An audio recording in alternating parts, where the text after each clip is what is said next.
The Andy Pollin Show. We got to go after this with everything we got, thinking they're going to come with everything they got. I'll start off by saying I'm bored, I'm broke, and I'm back. The Andy Pollin Show on ESPN 630 starts right now. So I keep hearing that we've never had a 44-year-old quarterback who hasn't played in 5 years come back in the NFL. That's not so. It actually happened. It happened before, same exact circumstances, out 5 years, age 44.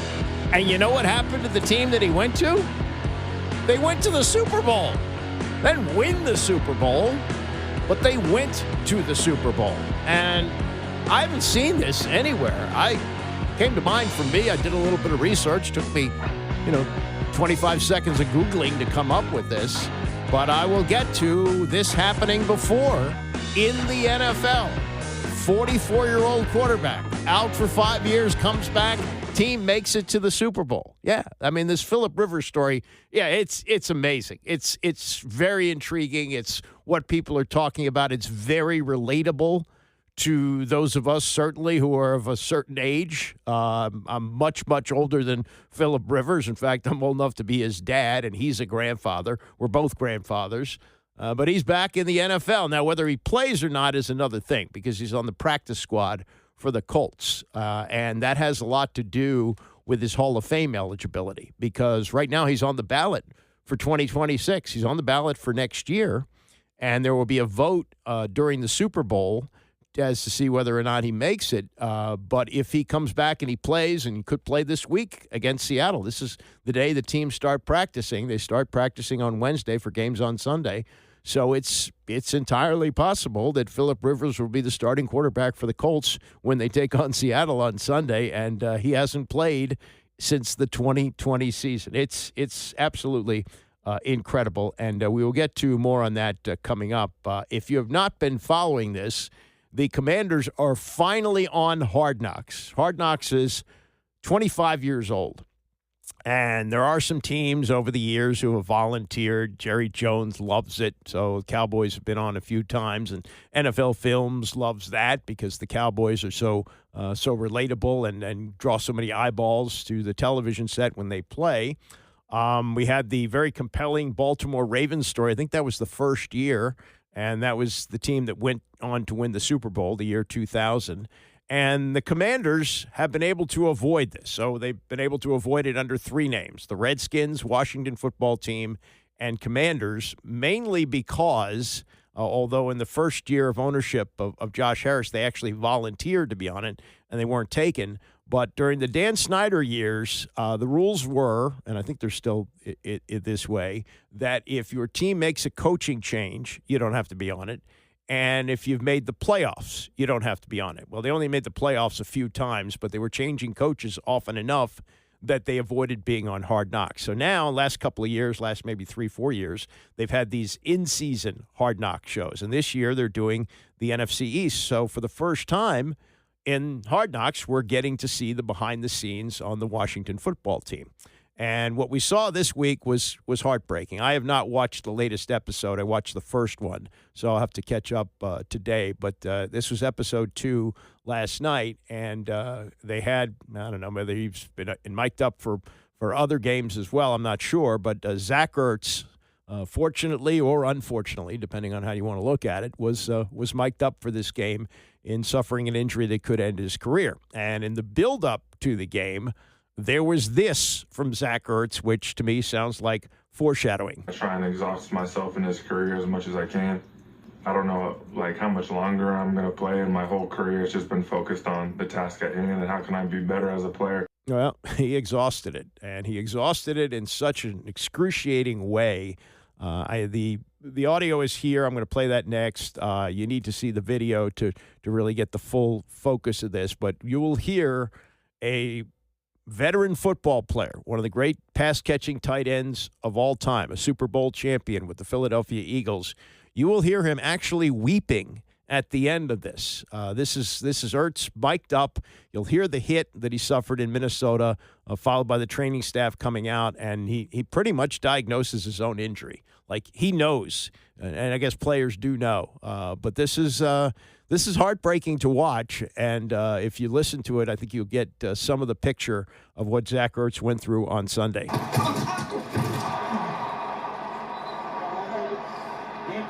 No. No. Yeah. Zach Ertz got hit hard as he went up to get it. He got Kind of hyperextended. Yeah. I think like hyperextended. Yeah. Where'd you feel it, Jake? In the back. Well, I don't think I can get up myself. Okay, we got you. Oh. It's every player's worst fear. Oh. An injury that might end a career. Oh. A steep price to pay for the game you love.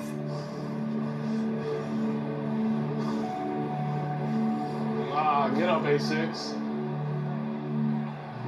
Zach Ertz, one of the all-time great pass-catching tight ends in the history of this game.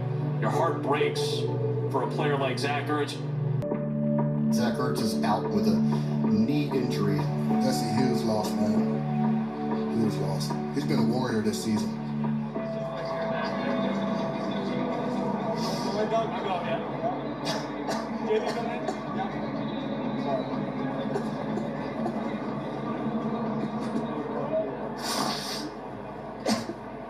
That is Zach Ertz weeping at the end and probably weeping for the end of his football career.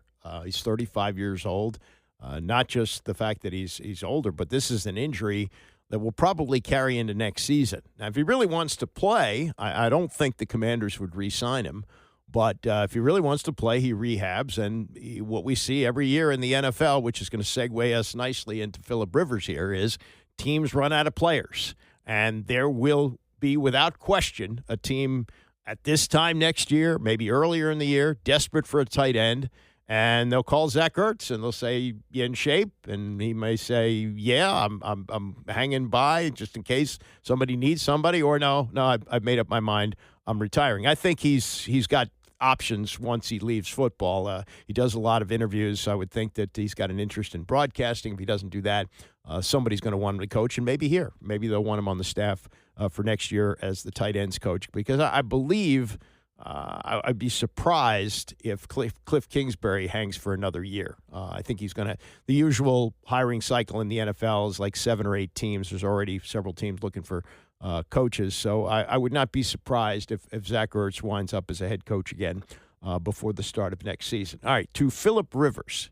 And again, you're hearing people say, well, this is just unprecedented. It's never happened before. You 44-year-old quarterback out of the game for 5 years, comes back and plays. You know the name Steve DeBerg? This is exactly what happened with Steve DeBerg in 1998 with the Atlanta Falcons. The Atlanta Falcons at that time were coached by Dan Reeves, and their quarterback was Chris Chandler, who was a good but certainly not Hall of Fame quarterback, and he was old himself. He was 30, or relatively old. He was 33 years old, and he was injured during the season. They needed a quarterback, and Dan Reeves goes, well, I had him in Denver. He had him when he had John Elway. John Elway was a Hall of Fame quarterback, and he's a guy who's been always reliable and can come in, as he did for Elway and others. I get to the unfolding of Chris Chandler's career, but he seemed like the perfect guy to come in, even though he was 44 years old, even though he hadn't played in 5 years. And he wasn't incredible for the Falcons. He played in 8 games. He made 1 start. He lost that. But his numbers weren't bad. He threw 3 touchdown passes for the Falcons and, kept them in enough of a position that by the time Chandler got back, they could make their run, and they made a run all the way to the Super Bowl where they lost to John Elway in his last game, John Elway and the Denver Broncos. But it's really remarkable when you look at the unfolding of his career. He comes in 1978 with San Francisco, the year before they draft Joe Montana. And they use him as sort of the rabbit for Montana. Like, Montana isn't exactly ready to start at the beginning, so DeBerg starts some games. They throw in Montana at times, and it's just to really get him used to being an NFL quarterback. And then it's time for DeBerg to move on. Where does he move on to? He moves on to Denver, where he plays 2 years before a guy by the name of John Elway shows up. And in John Elway's rookie year, Steve DeBerg got many of the starts as they worked Elway in.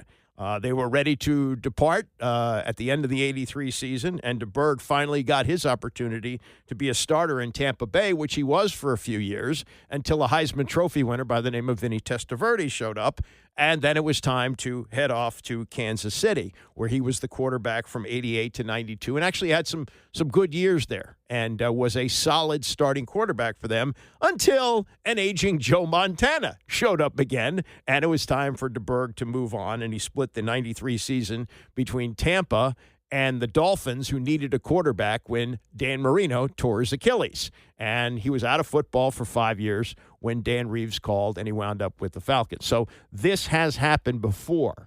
The role that Phillip Rivers is going to be asked to play, I think, is going to be a little bit different, although DeBerg did have one start. It could be more than that. It could be the rest of the way for Phillip Rivers. Now, this is interesting. I pulled this up from the archives. At the beginning of the season, just before the season started, end of July, Rivers officially retired from the NFL. Now, again, he hadn't played in 5 years, but he officially retired as a Charger, whereas he spent 16 of his 17 years in the NFL.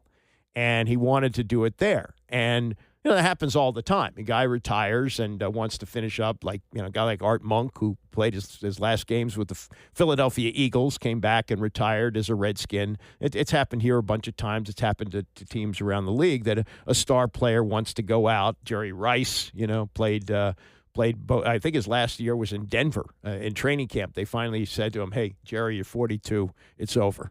And he wound up retiring as a 49er. So this is not uncommon.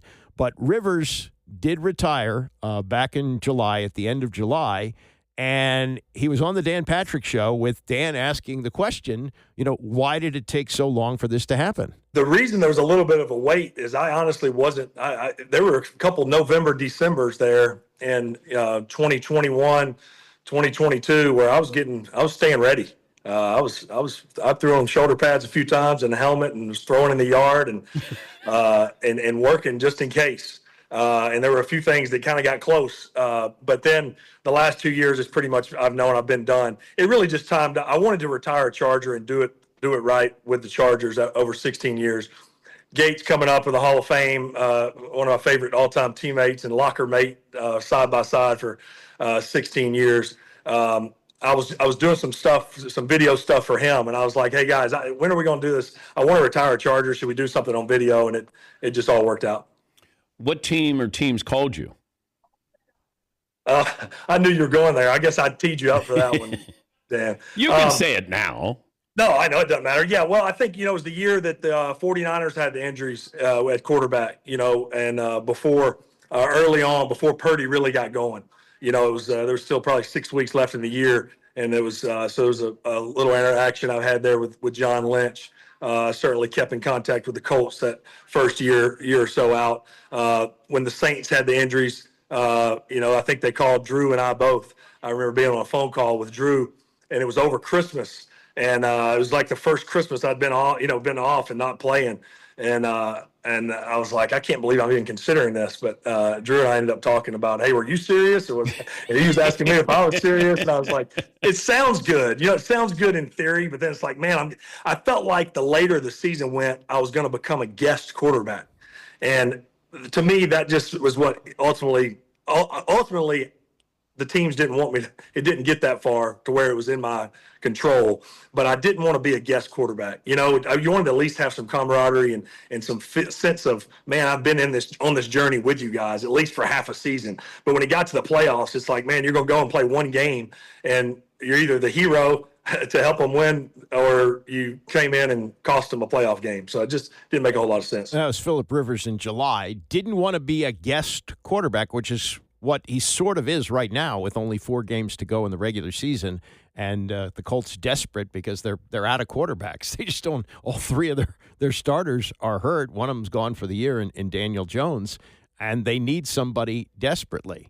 And you just heard him say that there were times over the years where there were thoughts he was going to play, and it wasn't going to happen because the way the Eagles were playing. But the Eagles, remember, were playing the 49ers in the NFC Championship game, and Brock Purdy hurt his elbow, was out for the game. They brought in Josh Johnson, who's now here as the third quarterback, and then he got knocked out with a concussion, forcing Purdy to not even throw a pass the rest of the game because he couldn't. His elbow ligaments were torn, so he just handed off.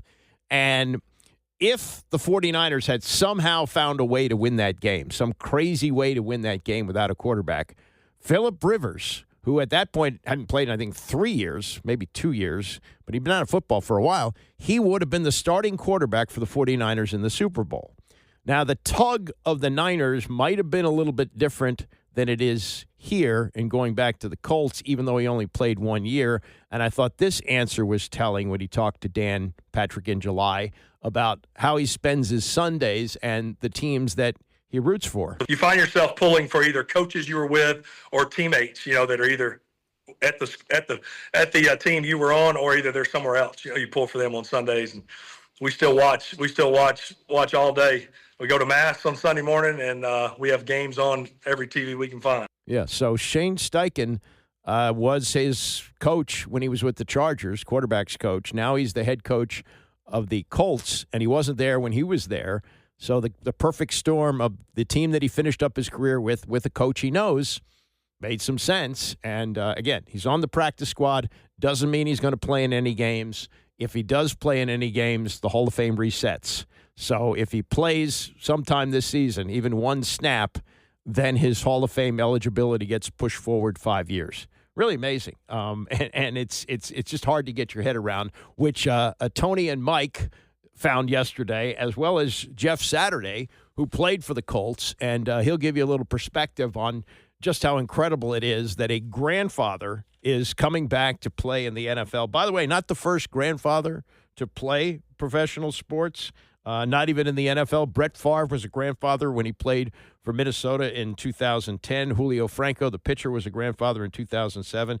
Gordie Howe, who played with both of his sons at the end of his career with the Hartford Whalers, was a grandfather in 1979. And I didn't know this. Stan Musial, who finished up, I guess, early 40s, 1963 with the Cardinals, was also a grandfather. So if Rivers plays, he would be not the first to come back after 5 years at the age of 44, and not the first grandfather to play in the NFL. We'll get to more on this as we continue. It's the Andy Pollin Show, ESPN 630. The Andy Pollin Show on ESPN 630, the sports capital. Pardon me, a grandfather myself, from being so interested in this Phillip Rivers, who is a grandfather story, out of football 5 years, 44 years old, signing with the Colts practice squad. Doesn't necessarily mean he's going to play, but they saw enough to bring him in and try him out and look good enough to be signed. What he's been doing since he retired in January of 2021 is he's been coaching high school football at St. Michael High in Fairhope, Alabama, where this past year he has been coaching a quarterback by the name of Gunnar Rivers, which is a great name for a quarterback's son, and he's a 4-star recruit. He's going to go play somewhere. I don't know whether he's got another year or not, but he's been a great player for him as a high school football coach, and they have been running the same offense that the Colts run. So, I mean, I'm sure it's not as complex as it is in the NFL, but at the high school they are running the same offense. So now he's back. What do we make of this? Tony and Mike yesterday on PTI. The 44-year-old grandfather last played in the league in 2020, leading the Colts to an 11-5 record. They were good. With Daniel Jones and Anthony Richardson now out, and rookie Riley Leonard, Notre Dame, questionable with that knee injury, Tony, is signing Rivers inspired or desperate? If those are my choices right now, I would say desperate, because he's 44 years old, because he last played in the NFL 1,800 days ago, right? That's his last snap 1,800 days ago. There was 2020. He was 39 years old then, which was old then, but he had a really good year, as you point out. Colts made the playoffs, and they were 11-5. If he can revive these Colts, then it would be inspired. But if we could, let's look at the really good quarterbacks in NFL history who were 44. But let's leave Tom Brady out because everybody knows about Tom Brady. So here is the list.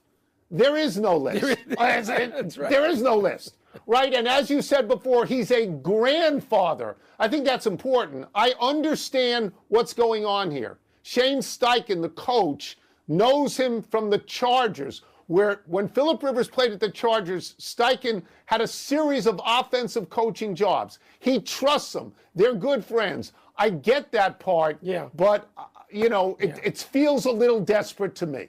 Nothing's as overrated in football as this notion that it's choreographed. What? There is mayhem. And at 44 years old, he is ill-equipped, Phillip Rivers, even though he's going to get a whole lot of Hall of Fame votes, legitimately, to deal with the mayhem going on around him. We know he understands the offense. That's not the final objective. It's great, Tony. I've listened many times to our dear friend Charles Barkley. And Charles talks about retiring because your body's aching and it's hurt and you're beat down after years and years of competitiveness. And you then take a couple seasons off and you work out and you lose some weight and you heal up and you come back and you say, wow, I feel really good now. Until the first time somebody knocks you out and then you say, no, I can't do this. And it seems that Charles came to that realization and Phillip Rivers has not.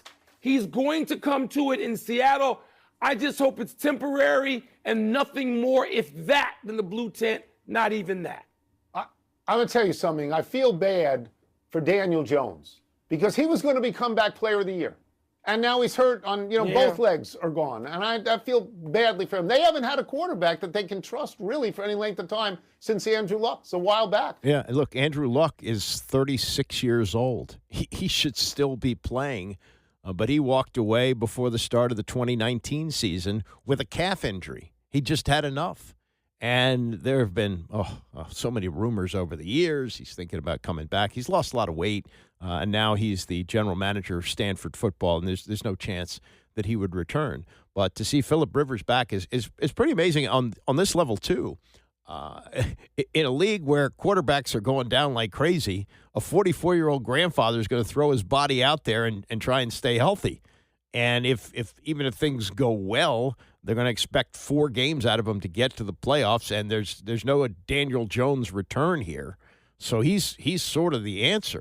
Riley Smith is the quarterback from Notre Dame, and he's got a knee that's probably going to be in good enough shape for him to play, maybe in a couple of games, maybe even sooner than that.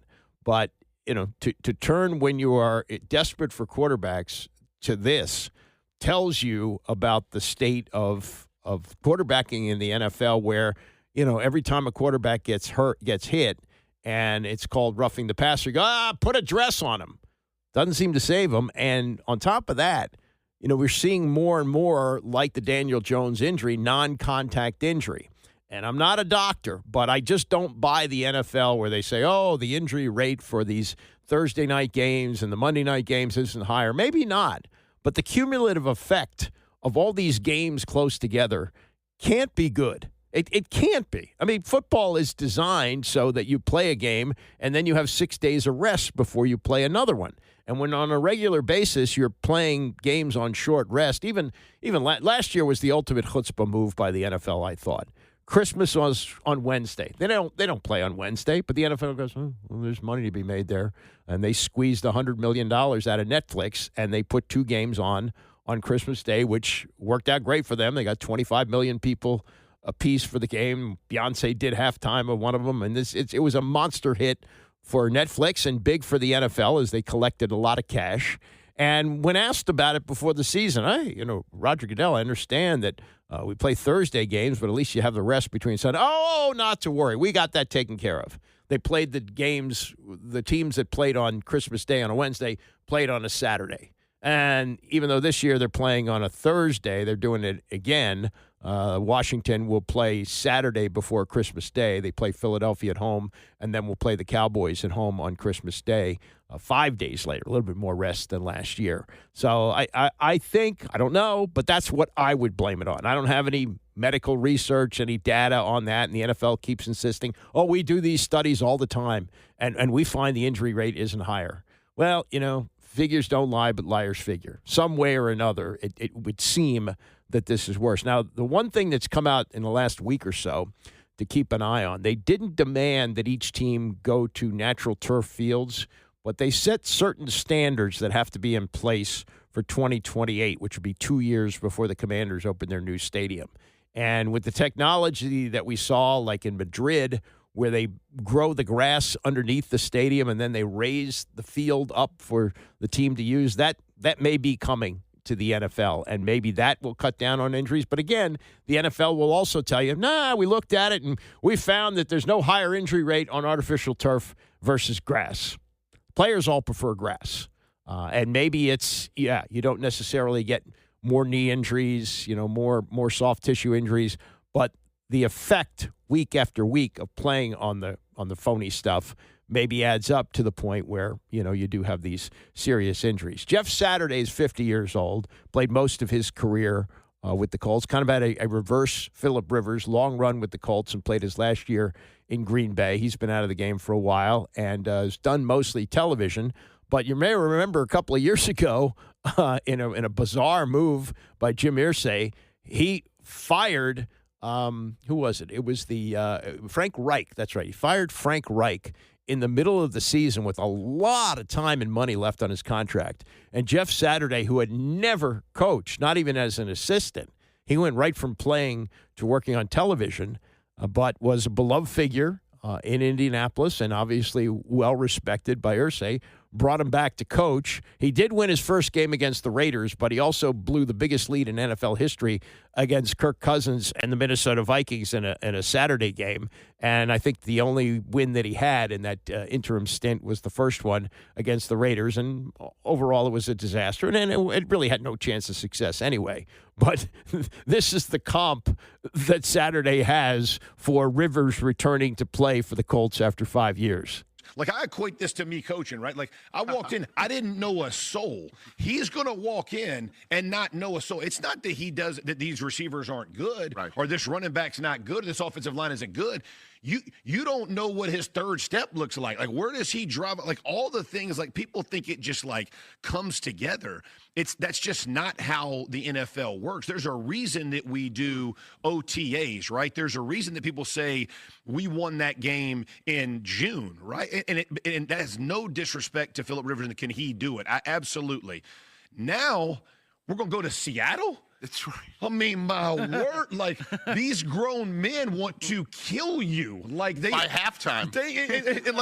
I'm thinking about his wife. I'm like, my wife was like, we're not doing this, coach. I'm going to do it. We're not going to, let's go. Okay, 8 games. My wife didn't want to do that. Can you imagine his wife? 10 kids, and you're going to go out there and put your body. I mean, pray to God your left tackle don't throw a freaking Nolan Ryan, because you might not get up. Like, literally, you might not get up. This is... and again, and if he does San Francisco and Jack at Houston also. I mean, like, I want no part. And look, like, the game has changed. People ask me all the time, they're like, man, do you miss it? Heck yeah. Would you want to go back right now? Absolutely not. No. You see them dudes? You see Grover Stewart over there? Like, I tell them, like, when I was coaching, I walked in, and these dudes are enormous, and they are physical freaks. I don't think people realize, like, the violence that happens on our field. And because it just looks like ballet at times, right? It looks beautiful. Don't miss the physicality. And I think that's the part that I'm probably most, I guess, concerned for Phil. Again, can you get rid of it? Can he figure it out? Absolutely. He's one of the smartest dudes, and he's got a gun. He's super competitive. I just, I would like a guy who's actually been in the building and actually sat in a meeting and thrown a ball to one of our guys. I also look at it as it's a smart Hail Mary from the Colts, right? Sure. Like, just to give, like, let's see who's out there that we could try and salvage the season. Because Tom Brady. Well, could you imagine? Well, the Raiders need help more than the Colts, nice. I think. Nice one, man. You can't do that. But who else would? You can't own it and play for. You can own another one and then play for another. What about one. Peyton? Let's. I don't know. This could be like, if while we're doing Disney movie ideas, like, let's have the statue come to life. Can you imagine that Peyton's Places? Yeah, that's Jeff Saturday, who was Peyton's center for most of his career with the Colts, on yesterday with Rich Eisen. And yeah, to equate what Phillip Rivers is doing to the disaster of Saturday coming back to coach is quite a stretch. I mean, Saturday will even admit, he was offered an opportunity to coach. He knew it wasn't going to come along again. Why not grab it, see how it goes? And he didn't take what he did seriously, went right back to television and knows he's never going to coach again. But that's how big a stretch he sees it. And he's a guy who played in the NFL. He's forgotten more about football than I'll ever know. So it does seem odd, but it's going to be fun to watch. And again, we have seen something like this before, where we have seen Steve DeBerg, age 44, out of football for 5 years, come back, play quarterback for the Atlanta Falcons, who went to the Super Bowl. Chris Chandler was their quarterback in the playoffs and the Super Bowl, but they might not have gotten there without the help of a 44-year-old. I don't think he was a grandfather yet, a 44-year-old who hadn't played in 5 years. So keep an eye on that. I don't know if you watched this a couple of years ago, but I remember this first time I had seen her. Name is Audi Crooks, just like the car, A-U-D-I, last name Crooks, C-R-O-O-K-S. She plays for Iowa State. Now, in women's basketball, unlike the men's game, they list players by size but not by weight. So Audi Crooks is 6'3", which is a good size for a center, a women's college basketball center. They don't list her weight, and just, from looking at her, I'm sure she's well over 200 pounds. And that has a lot to – now, that takes nothing away from her athletic ability, her footwork, the whole thing. She's a great, great player, but she is leading the nation in scoring. She's averaging 27.6 points a game. She's playing for the number 10 team. The Cyclones are 10-0, and they got a big game tonight. They're playing Iowa. Iowa's ranked 12th, even without Caitlin Clark. They're 9-0, so that's a matchup of two teams, same state, at 7 o'clock on ESPN. Not that I'm a women's basketball fanatic, but it's interesting. But my point on this would be, as we look at this player, Audi Crooks, who ranks second in the country in field goal percentage, 73%, which tells you most of her scoring is done around the basket. And she not only scored 40 against Maryland a couple of years ago, but she's had 40 twice this season, 8 games of 20 or more, and recently scored 30 in 19 minutes against Northern Illinois. And she has an active streak, 77 consecutive games of scoring at least 10 or more double figures, on pace to join Joel Embiid, who did it for Kansas. And, I don't take anything away from her, but I think in telling the story, as you would with a male player, that you would talk about the size and the strength, which would be related to weight. And, I don't criticize anyone for making this, because, you never want to ask a woman about her weight, but even still, when you get to this level of basketball, that's a factor. So if you didn't see Audi Crooks play and you saw 6'3" center averaging 27.6 points a game, must be jumping outside to score a lot of points on jumpers. No. She's around the basket, and she is unstoppable. And it's not just her size and her girth. Okay, so let's not. I mean, she does have unbelievable footwork. She's got great spin moves around the basket, and that's where she scores her points. But I'm just throwing it out there. I'm not advocating that this should happen. I'm just saying that when you are describing a player, a male player, you would always give his weight. You always give that. And a woman, you would never give that. And in most cases, it shouldn't matter. But in this case, it's part of telling the story that she is not built like a typical women's basketball player. And I would also think about this.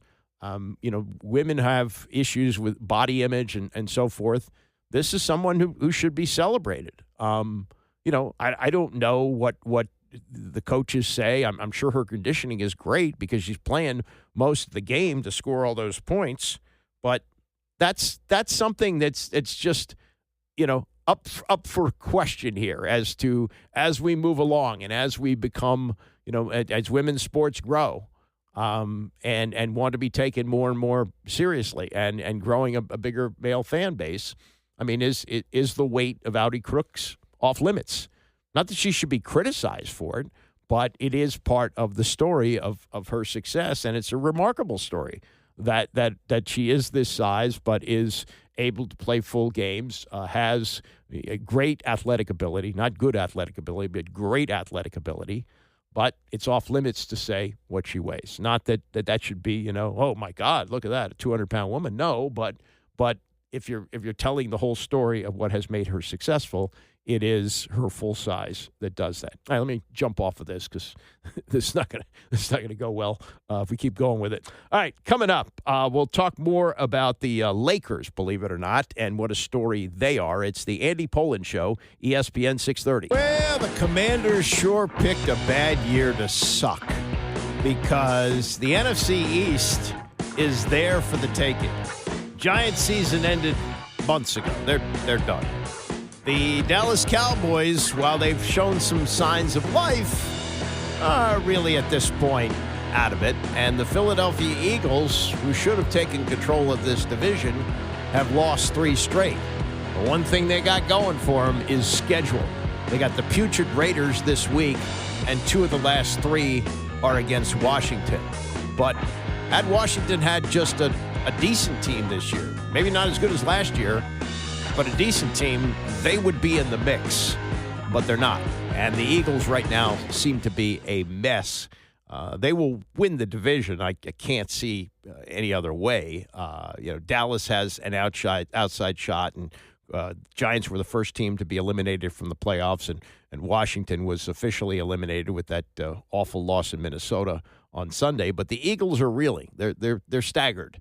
And this is a team that won the Super Bowl and was picked to go back. They were the favorites going into this season. Green Bay, with Micah Parsons, was considered to be a team that would give them a run for the money. In fact, there was a game Week 8 that a lot of people were pointing to a couple of weeks into the season where you would have 2 undefeated teams playing. Didn't work out that well and that way. And the Eagles, while they'll win the division and the Packers should be in the playoffs, they have not looked like the super teams that they were predicted to be.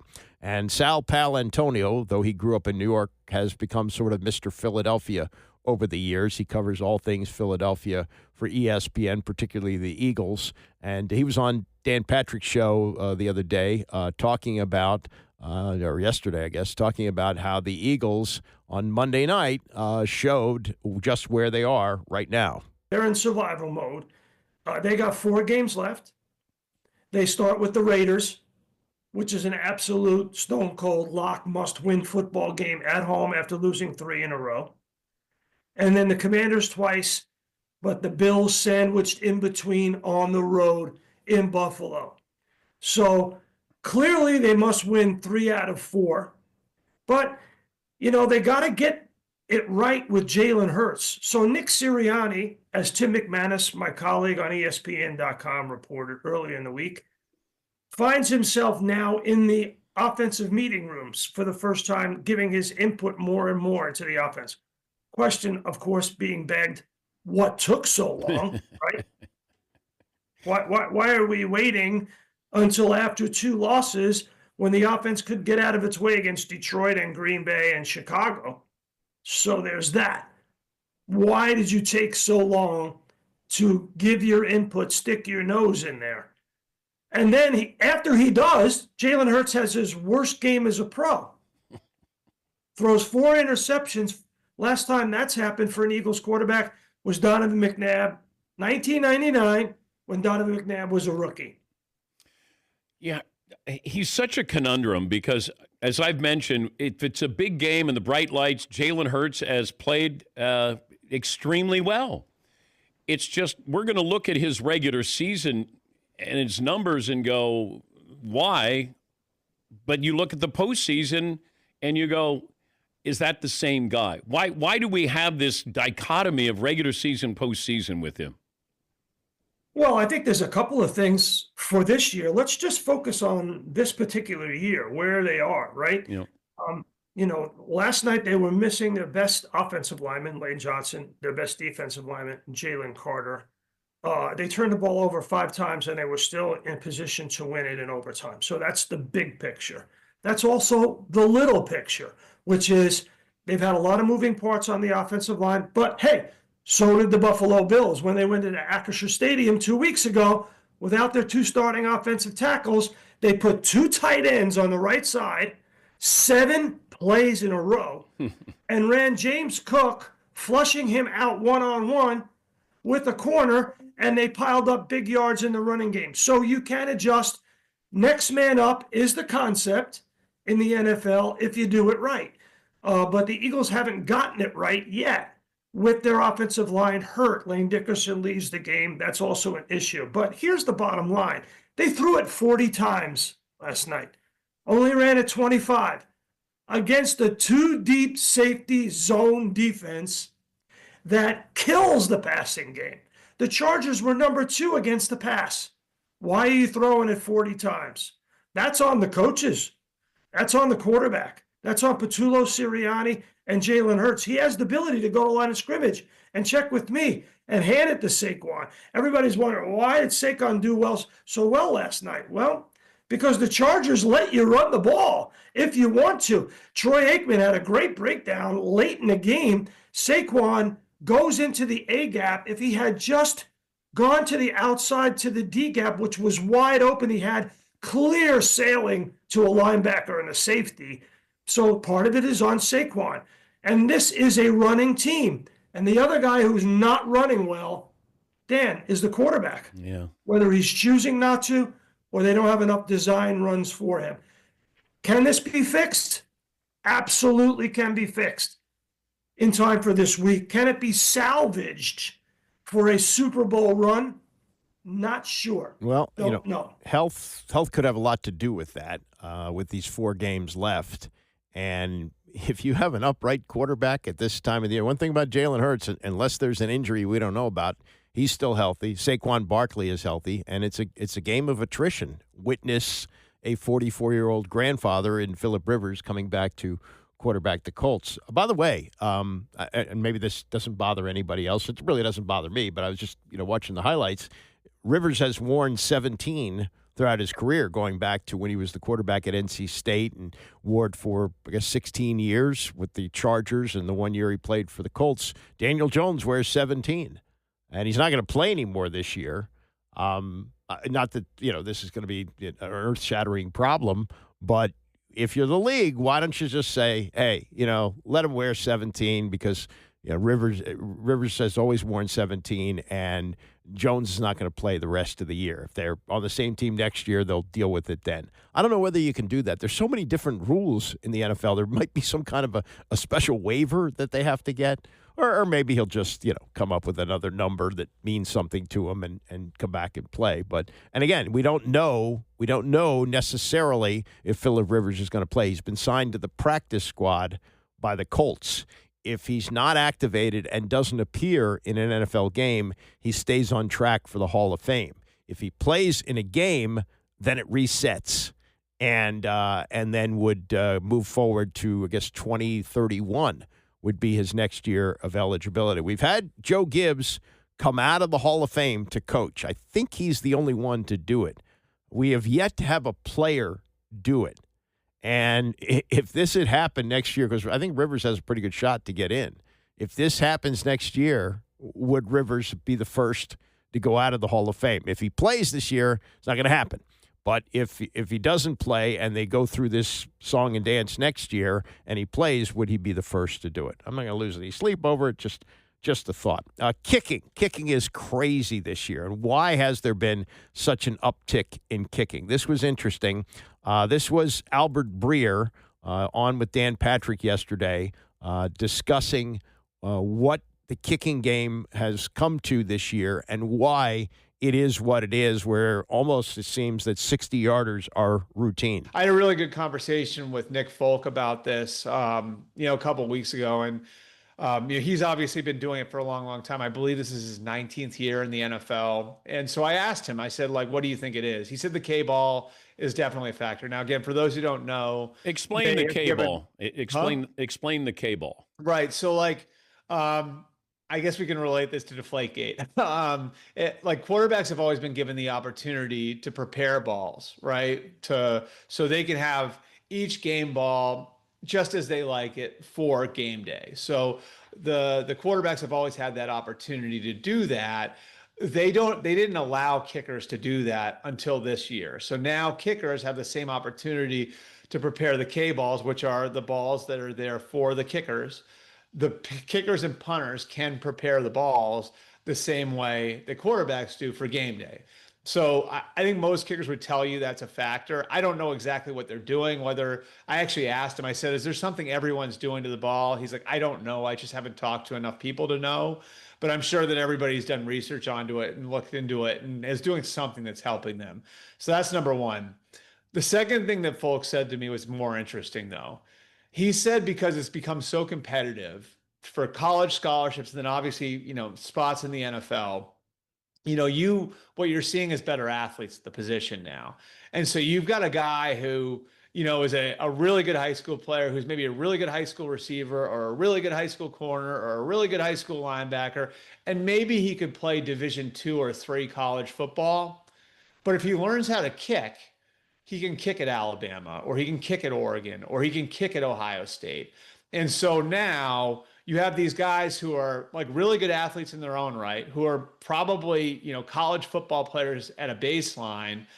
And now they're learning how to kick. And so you have these guys who are more explosive, who have better legs, learning how to do it. You add on to that some of the personal training they're getting, and better athletes are making it at that position. He had mentioned actually Tyler Loop, who's the Ravens kicker, who was from the University of Arizona, which is Folk's alma mater. He said he worked out with him, and he was like, I couldn't believe, like when I talked to the strength coaches at Arizona, what sort of athlete he was. He said he was like a 21 or 22 mile an hour guy on the GPS, which is insane. You know what I mean? Like that's not that far off from what like the field players, run. So I think it's a number of factors, and I don't know exactly how you address it, but I do think that that's the one part that you really won't change. You could go back to the old rules and the K balls and everything else, but I mean the fact that there are better athletes that are more specialized doing it, I think, is a factor as well. Well, I think that the NFL, and that's Albert Breer of SI.com with Dan Patrick on all these field goals that we're seeing.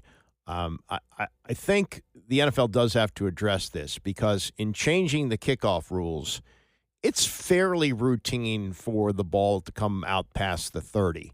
Back in the old days where you had kickers who could kick it out of the end zone and the ball went to the 20, that was always the play. Get a kicker who could kick it deep and you don't have to worry about it. But the NFL wanted more returns, so they've come up with this, what they think is safe. I don't know whether it's safe or not. But it's more routine, especially if we kick it out of the end zone, it's 30 at the 35. And on the returns, the way the landing zone works and the way the two teams line up like 5 yards apart, that you do have for the returns. Well, if you got a kicker like Brandon Aubrey of Dallas who can kick it 60 yards routinely, you just have to pick up like 2 first downs and you kick a field goal. Is that what the NFL wants?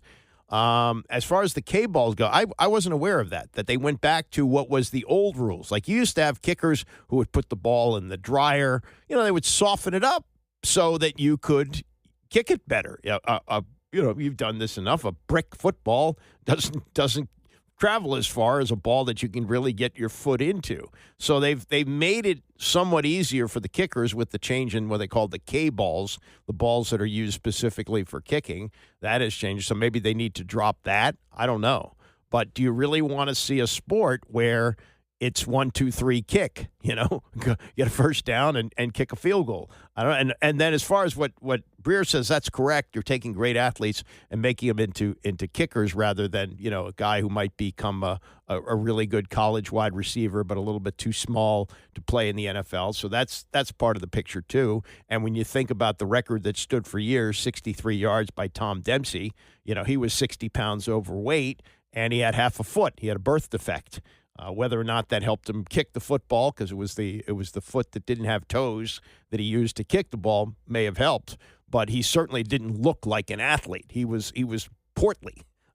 Some of these guys, they look like they could be wide receivers, and we've had that in the past. Jim O'Brien, who kicked the game-winning field goal for the Colts when they won the Super Bowl over the Cowboys in 1971. He was also a part-time receiver with the Colts. He was a straight-on kicker. They don't have those anymore. And so as you look at the development of the game and how it's changed, that's one good thing about football versus baseball. They make changes. Baseball's slow to make change. They finally went to the pitch clock, which may have saved the sport. But in football, they're always tweaking the rules. And I just wonder if it's the best thing for the NFL to have these balls that are so easy to kick and have so many kickers who can kick them. And as far as Aubrey goes, that's not the model that Breer is talking about. This is a college soccer player who played professional soccer, was working like an insurance or something, and his wife and he were watching the Red Zone channel, and his wife said, "Oh, you can do that." Yeah. And he went out and he tried it, and he made it into the UFL or the USFL, one of the spring leagues. Cowboys signed him, and he's otherworldly. He kicks 60-yarders routinely. Going back a number of years, probably 15 years, maybe close to 20. Remember the kicker by the name of Stephen Hauschka. I went to school with his aunt, and he was a soccer player at Middlebury. And he had a year of eligibility left. I guess, the rules were such that you could graduate college and then play one more year. And he went to NC State and kicked for the football team and kicked well enough that he was picked up in the NFL. I remember being at a party with his aunt. They were talking about him being signed by the Vikings. I thought, oh, that's nice. He kicked a year in college in for training camp, but he goes on to have a 10, 12-year career and won a Super Bowl with Seattle. So they get them from all different places, but the point that Breer makes is you're taking really good athletes and making them into kickers, and that also helps your product in that, it used to be, have the fat kid go kick a field goal.